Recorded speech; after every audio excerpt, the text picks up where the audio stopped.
शाहजहांपुर के थानाकांड क्षेत्र के कुर्रिया गांव में दिल दहला देने वाली घटना सामने आई है।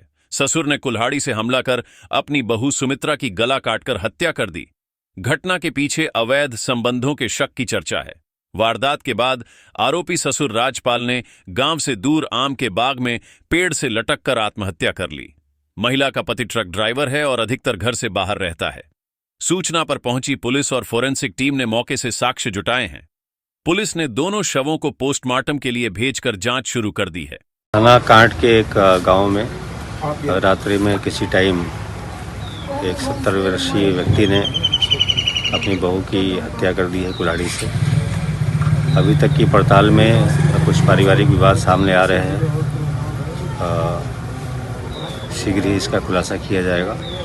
अभी फरार है, जिसकी गिरफ्तारी के लिए 3 टीमें बना दी गई हैं। शीघ्र गिरफ्तारी की जाएगी। हर खबर की अपडेट पाने के लिए हमारे चैनल को लाइक करें, सब्सक्राइब करें और बेल आइकन को दबाएं।